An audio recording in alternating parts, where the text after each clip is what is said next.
विपत्ति का अनुभव क्यों होता है मनुष्य को? विपत्ति की अनुभूति का हेतु क्या है? तो तुलसीदास जी महाराज कह रहे हैं कि नाहिन चरण रति ताहेति सहो विपत्ति। भगवान श्री राम के चरणों में हमारी निष्काम रति नहीं है, प्रीति नहीं है। यही कारण है कि मैं इस दारुण विपत्ति को न जाने कितने जन्मों से सहन करता चला रहा हूं। देखिए, बहुत ध्यान से सुने। हमारे मन के कुछ अधिक प्रतिकूल होता, उसको हम विपत्ति मानते हैं। अनुकूल प्रतिकूल समय प्रत्येक मनुष्य के जीवन में आता है। कोई ऐसा नहीं है कि जीवन में प्रतिकूलता ही प्रतिकूलता है, कुछ अनुकूलता भी होगी, कुछ प्रतिकूलता होगी।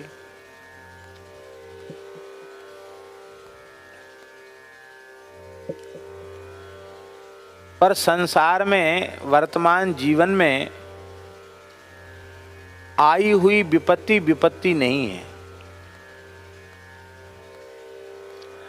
क्योंकि उस विपत्ति का संबंध कब तक रहेगा? जब तक ये वर्तमान जीवन रहेगा तब तक तो रहेगा ना। लौकिक कोई विपत्ति है, मान लो किसी पे केस मुकदमा चल रहा है, भारी विपत्ति है, बार बार पेशी पे जाना पड़ता है, और इसी बीच में वो चला गया ऊपर, तो पीछे वाले भोगें तो भोगें, उसकी विपत्ति तो कट गई कि नहीं कट गई?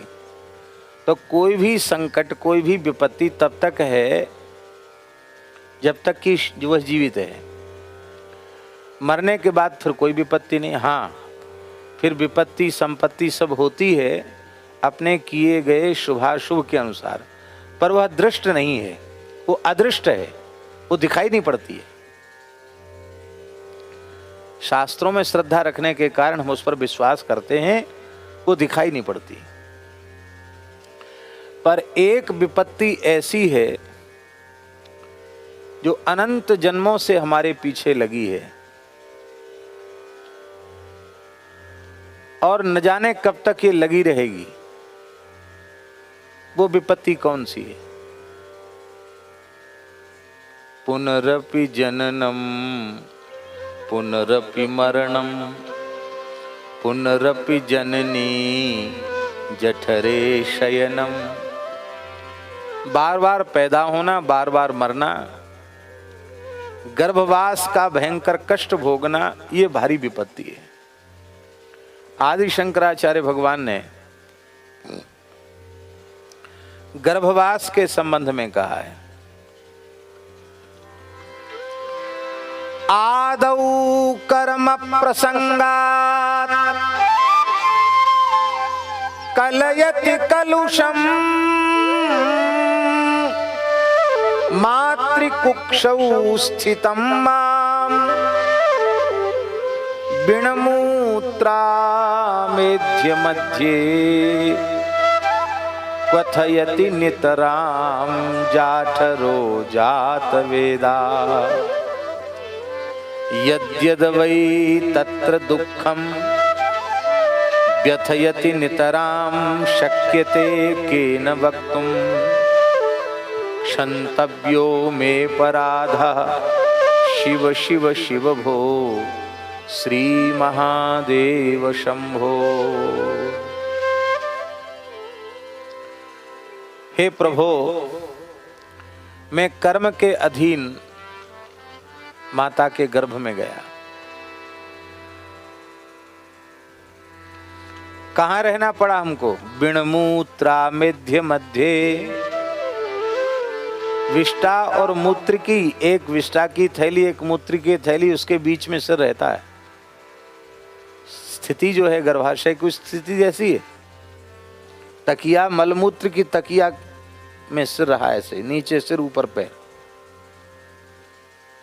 बिणमूत्रा मेध्य मध्य, अत्यंत अपवित्र मलमूत्र के बीच में हमारा मस्तक रहा।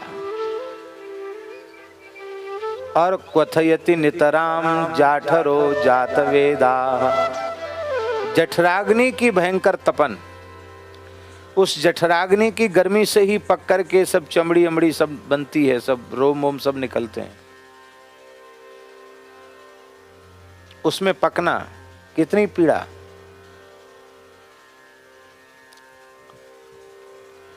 कितनी व्यथा होती है। शक्यते केन वक्तुम, कौन उसका वर्णन कर सकता है। गर्भवास की पीड़ा का वर्णन करने में कोई समर्थ नहीं है। इसलिए गर्भ में पड़ा हुआ जीव बार बार कहता है, यद्योन्याम प्रमुच्येहम तत्प्रपद्ये महेश्वरम, यदि इस गर्भ योनि से मैं बाहर निकला तो अब की बार अब प्रपंच में नहीं फंसूंगा, भगवान की शरण होकर के भजन करूंगा, भगवत प्राप्ति करूंगा। फिर भूल जाता है। तो संसार की विपत्ति तो आई और गई, पर ये विपत्ति तो न जाने कितने जन्मों से पीछे लगी है। बार बार पैदा होना, बार बार मरना, बार बार गर्भ में जाना। इस विपत्ति का हेतु क्या है, कारण क्या है?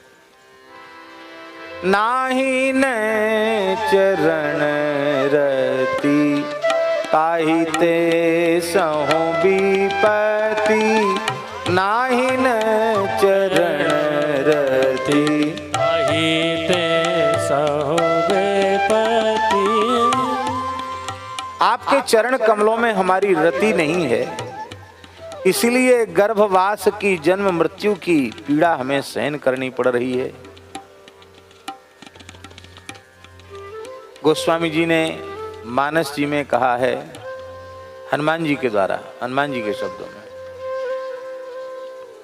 कह हनुमंत विपत्ति प्रभु सोई, कह हनुमंत विपत्ति प्रभु सोई, जब तब सुमिरन भजन न होई, जब तब सुमिरन भजन न होई।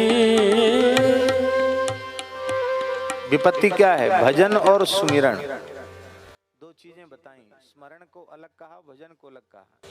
ये माला जपना ये है स्मरण, और जिह्वा से भी नाम जप करना और अपनी समस्त इंद्रियों से सेवा में लगे रहना, यह है भजन। क्योंकि भज धातु सेवार्थक है, उसे लुट प्रत्यय करके फिर भजन शब्द निष्पन्न होता है। भजन माने सेवा।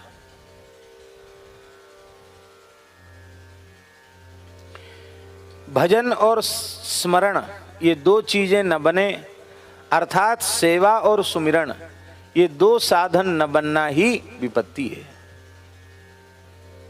और ये दोनों साधन बनने लग जाएं तो भागवत जी में लिखा है, हरि स्मृति ही सर्व विपद विमोक्षणम, भगवान की स्मृति संपूर्ण विपत्तियों से छुड़ाने वाली। इसलिए भगवान व्यास ने कहा, विपदो नैव विपदः संपदो नैव संपदः, विपद विस्मरणं विष्णोः संपन्नारायण स्मृतिः। विपत्तियां विपत्तियां नहीं हैं और संपत्तियां संपत्तियां नहीं हैं। भगवान को भूल जाना बड़ी विपत्ति है और भगवान की याद करना सबसे बड़ी संपत्ति है। भगवान की मधुर स्मृति हमें बनी रहे तो विपत्ति का क्षण भी हमारे लिए कष्टकारी सिद्ध नहीं होगा। बड़ी विलक्षण बात है, भगवान श्री कृष्ण महाभारत युद्ध के पश्चात,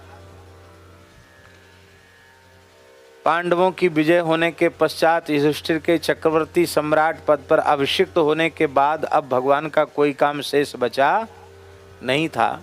इसलिए भगवान श्री कृष्ण द्वारिका जाने की तैयारी में थे और भगवान के जाने का समय निकट आ गया। भगवान कुछ प्रातराश करके बाल भोग करके सुसज्जित रथ पर विराजमान हो गए। जाने ही वाले थे, तब तक भगवान की बुआ श्री कुंती बुआ, कुंती माता दौड़ी हुई आ गई, रथ के सामने आकर खड़ी होगी, रोने लगी। तो भगवान श्री कृष्ण कुंती को बहुत अधिक आदर देते हैं, बहुत स्नेह करते। बुआ है, पिता की बहन है, इसलिए प्रणम्या तो है ही है, आदरणीय तो है ही है। भगवान ने रथ से उतर करके बुआ जी को प्रणाम किया, कहा बुआ जी अब तो सब काम हो गया है, अब क्यों रो रही हो? अरे कोई बात थी, मैं तो प्रणाम करके ही सवेरे आया था, कोई बात थी तो हमको बुला लेती भीतर। अब आप चक्रवर्ती सम्राट धर्मराज युधिष्ठिर की माता हैं, इस तरह से दौड़े हुए पागलों की तरह दौड़ करके रोते हुए यहाँ आना, खड़े हो जाना, ये तो स्वरूपानुरूप नहीं है तुम्हारे, क्यों आई हो? कुंती जी ने कहा कि भगवान पता नहीं फिर मिलना कब होगा कि नहीं होगा, तो मन की मन में रह जाएगी, तो मैं अपने मन की कुछ बात आपको निवेदन करने आई। कहो क्या बात है? कुंती ने कहा सबसे पहले तो मेरी प्रार्थना स्वीकार कीजिए। नमस्ये पुरुषं त्वाद्यमीश्वरं प्रकृते परम अलक्ष्यम सर्वभूतानां अंतर्बहिरवस्थितम्। हे भगवान, मैं आपके चरणों में प्रणाम करती हूँ, नमस्कार करती हूँ। भगवान बोले क्या कह रही हो बुआ जी, प्रणाम मैं करता हूँ और आप चिरजीवी रहो, दीर्घायु हो, सुखी रहो, यशस्वी भव, आप आशीर्वाद देती हो, पर आज क्या उल्टी बात कह रही हो कि मैं प्रणाम करती हूँ? अरे बुआ कहीं भतीजे को प्रणाम करती है? आप क्या बोल रही हैं? कुंती बोली अब हमको बहकाओ मत, मैं आपके तात्विक स्वरूप को पहचानती हूँ। नमस्ये, मैं नमस्कार करती हूँ, क्योंकि पुरुषम, पुरुष माने क्या होता है? ये पुरी है, इस पुरी में, नवद्वारों की पुरी में, नगरी में जो अंतर्यामी रूप से शयन करता है वो परब्रह्म परमात्मा पुरुष है। आप आद्य पुरुष परमात्मा सर्वांतर्यामी श्री हरि हैं। आप सबके भीतर हैं और सबके बाहर हैं, फिर भी अलक्ष्यम, दिखाई नहीं पड़ते। सबके बाहर भीतर होने पर भी दिखाई नहीं पड़ते। क्यों दिखाई नहीं पड़ते? माया जवनिका छन्नम अज्ञाधोक्षजमव्ययम् न लक्ष्य से मूढ़ दृशा नटो नाट्यधरो यथा। आपने अपने आप को माया की यवनिका में, पर्दे में छिपा रखा है। आप वैसे ही अनुभव में नहीं आते जैसे कठपुतली का खेल दिखाने वाला सूत्रधार पर्दे के पीछे छिपकर बैठता है और उंगलियों में धागे पिरो के रखता है, उंगलियां हिलाता है, बोलना, हंसना, गाना, रोना भी सब वही करता है, और दर्शकों को अनुभूति होती है कि कठपुतली हंस रही है, नाच रही है, गा रही है, बोल रही है, क्रिया करती हुई कठपुतली दिखाई पड़ती है। ऐसे ही संसार के जितने शरीरधारी हैं सब आपके हाथ की कठपुतली हैं, सबके कर्म के सूत्र आपकी उंगलियों में हैं, आप कर्मानुसार उनको नचाते हैं और ये कठपुतलियों का नाच होता है। माने कुंती कह रही है कि महाभारत युद्ध कठपुतली के खेल से ज़्यादा कुछ नहीं, सूत्रधार तो आप हो। जिसको विजय देना चाहो उसको विजय दे दो, जिसको पराजय देना चाहो उसको पराजय दे दो। पर भगवान, मैं माया के पर्दे के पीछे छिपे हुए आपका दर्शन कर रही हूँ। मुझे आप सर्वत्र दिखाई पड़ रहे हैं, सबके भीतर भी आप दिखाई पड़ रहे हैं, सबके बाहर भी आप दिखाई पड़ रहे हैं, पर आप इतने बड़े होने के बाद भी हमारे तो अपने हैं। आहा, नमस्ते वासुदेवाय देवकी नंदनाय च नंद गोप कुमाराय गोविंदाय नमो नमः। आप सभी प्राणियों में निवास करने के कारण वासुदेव हैं। सर्वभूत निवासोसी वासुदेव नमोस्तुते। और मेरे भैया का नाम वसुदेव है, उनके पुत्र होने से भी आप वासुदेव हैं। मेरी भाभी देवकी के आप बड़े प्यारे लाल हैं, देवकी नंदन हैं आप। ब्रजराज नंदगोप कुमार के आप लाडले लाल हैं। ऐसे हे ग्वारिया गोविंद, हे गो उपासक गो सेवक श्री कृष्ण, मैं आपको प्रणाम करती हूँ। भगवान बोले बुआ जी आप क्या क्या बोले चली जा रही हो, बार बार प्रणाम करती हूँ प्रणाम करती हूँ। पहले ये बताओ चाहिए क्या, कुछ चाहिए? हाँ अवश्य चाहिए। महापुरुषों ने चिंतन किया है कि जब भगवान ने कहा कि कुछ वरदान मांग लो, क्या चाहिए? जो मांगोगी वही दूंगा। तो इंद्रादि देवता भय के मारे थरथर कांपने लगे। संसार के कष्टों से उद्विग्न होकर कहीं कुंती अपने पुत्रों के लिए स्वर्गादि लोकों का राज्य न मांग ले, यहाँ का वैभव न मांग ले, इंद्रासन न मांग ले। देवताओं को भय हो गया। लेकिन कुंती ने जो मांगा, क्या कहना, अद्भुत मांगा। कुंती कहती है विपदा सन्तु नः शश्वत तत्र तत्र जगद्गुरो भवतो दर्शनम यत् स्याद पुनर्भव दर्शनम। संस्कृत थोड़ी भी पढ़े लिखे जो लोग हैं वो समझ सकते हैं इसका भाव। विपदा में बहुवचन है, संतु भी बहुवचन है, और शाश्वत ऐसी विपत्ति नहीं कि आई और चली गई। विपत्ति नहीं, विपत्तियां। संतु माने हो कब तक? बोले शाश्वत। मैं विपत्ति से कभी रिक्त हुई ही नहीं, सदा मेरे ऊपर विपत्तियां बनी रहें, ये वरदान आप दे दीजिए। विपदा संतु, विपत्तियां हो। कैसी विपत्तियां? शाश्वत, सार्वकालिक विपत्ति। मेरा विपत्तियों से कभी छुटकारा न हो। हे जगत गुरु श्री कृष्ण, मैं सदा सर्वदा विपत्तियों के पहाड़ के नीचे दबी रहूं। विपत्तियों के पर्वत टूट टूट कर गिरते रहे मेरे ऊपर। भगवान ने कहा बुआ जी कहीं ऐसा तो नहीं है कि मांगना चाहती हो संपत्ति और धोखे से मुंह से निकल गया हो विपत्ति, तो भी सुधार संभव है? कुंती जी ने कहा नहीं, बहुत सोच विचार करके मांग रही हूं, आप हमें कृपा करके विपत्तियां दें।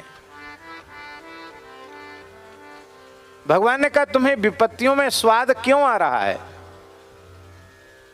कुंती जी उत्तर देती हैं भवतो दर्शनम यत् स्यात्। ये विपत्तियां आपका दर्शन कराने वाली हैं।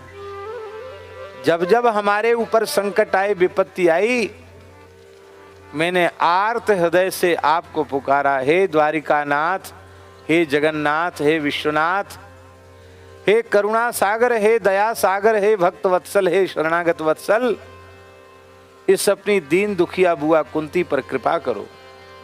तो आप द्वारिका का ऐश्वर्य त्याग कर 16,108 रानी पटरानियों को त्याग करके, इतने बड़े कुनबा खानदान को छोड़ के आप सब कुछ त्याग कर हमारे यहाँ आ गए।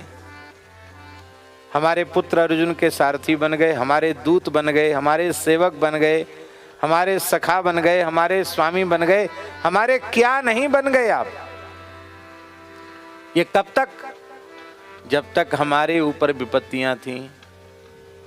अब संपत्ति आ गई, पुत्र चक्रवर्ती राजा हो गया, आप कहते हमारा काम पूरा हो गया, अब हम द्वारिका जा रहे हैं। तो जिस संपत्ति के पद प्रतिष्ठा ऐश्वर्य के आने पर आप दूर चले जावें, उस संपत्ति को मैं विपत्ति मानती हूं। और जिस विपत्ति में जीव आपको पुकारे और आप दौड़े चले आवें, आपका मंगलमय दर्शन करके वह धन्य धन्य हो जाए, कृतकृत्य हो जाए, कृतार्थ हो जाए, उस विपत्ति को मैं सैकड़ों संपत्तियों से भी श्रेष्ठ समझती हूं। ध्यान में आई बात? माने भगवत स्मरण की ऐसी महिमा है कि विपत्ति भी सुख देने वाली बन सकती है, विपत्तियों में भी स्वाद आने लग जाएगा, क्योंकि भगवान के दर्शन से बड़ी कोई संपत्ति नहीं। सबसे बड़ी विपत्ति क्या है? बार बार पैदा होना, बार बार मरना, और आपके दर्शन से वो विपत्ति नष्ट हो रही है। भवतो दर्शनम यत् स्यात् अपुनर्भव दर्शनम, आपका दर्शन हो जाएगा तो ना बार बार मरना पड़ेगा, ना बार बार पैदा होना पड़ेगा। तो वस्तुतः जो असली विपत्ति है उसका छुटकारा तो आपके दर्शन से होना है, और संसार में जो अनुकूल प्रतिकूल परिस्थितियां आती हैं वो सब नकली हैं।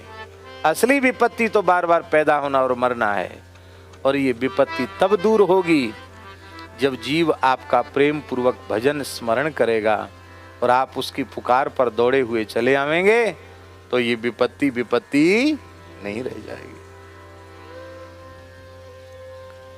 इसलिए तानाहीन चरण रति ताहि ते सहो विपत्ति, नाहीन चरण रति ताहि ते सहो विपत्ति। चरणों में रति हो जाए तो देखिए, जिसकी रति जहां होती है प्रीति, उसकी स्वाभाविक स्मृति बनी रहती है।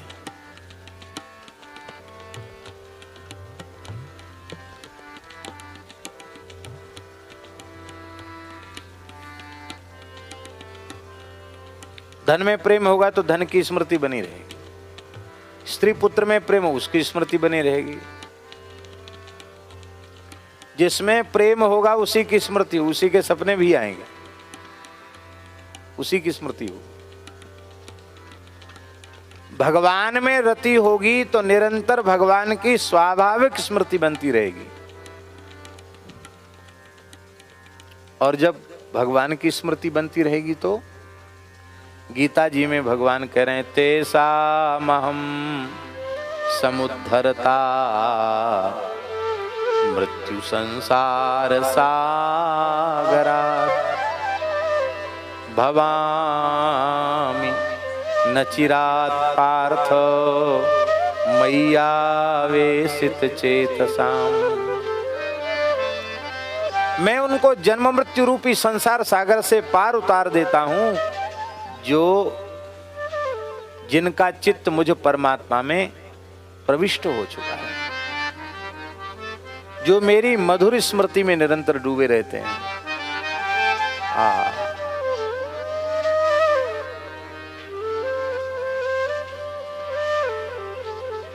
सारी विपत्तियां समाप्त हो जाती हैं आपको भजने वाले की। आपके चरणों में प्रेम नहीं है, इसलिए मुझे ये विपत्तियां सहन करनी पड़ रही हैं। ये कौन कह रहा है? आप कह रहे हैं, बोले हमारी अनुभूति तो कही रही है। कहत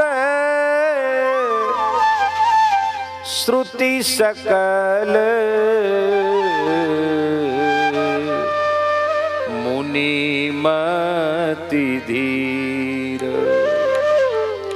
कहत श्रुति सकल मुनि मति धीर। संपूर्ण वेद की ऋचाएं यही कह रही है। जीव की विपत्ति का कारण यही है, भगवान के चरणों में प्रेम न होना। आलोड्य सर्वशास्त्राणि विचार्य च पुनः पुनः इदमेकं सुनिष्पन्नं ध्येयो नारायण सदा। इदमेकं सुनिष्पन्नं ध्येयो नारायण सदा।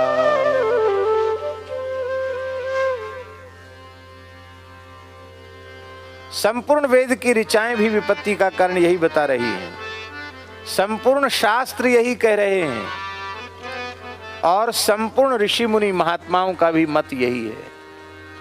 भगवत विमुख होने के कारण ही जीव की विपत्ति जा नहीं रही है, मिट नहीं रही है। इसलिए सुनु मति धीर, इसलिए हे मति धीर,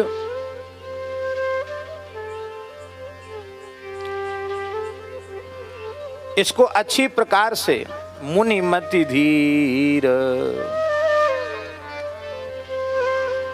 जो धीर मुनि हैं, धीर कौन है? बाह्य विषयों की ओर इंद्रियों का सहज प्रवाह बना हुआ है, उस प्रवाह को रोककर जो अंतर्मुख बना लेते हैं उनको धीर कहा जाता है। उपनिषद के अनुसार सवई धीर उदाहृता। धीर कौन है? जो स्वाभाविक इंद्रियों के विषय की ओर प्रवाह को अपने विवेक विचार के द्वारा भीतर की ओर खींच ले जाए, ऐसे पुरुष को धीर कहते हैं। ऐसे धीर ऋषि मुनि महात्माओं का यही मत है कि जीव की विपत्ति का कारण है भगवान के चरण कमलों से विमुख होना।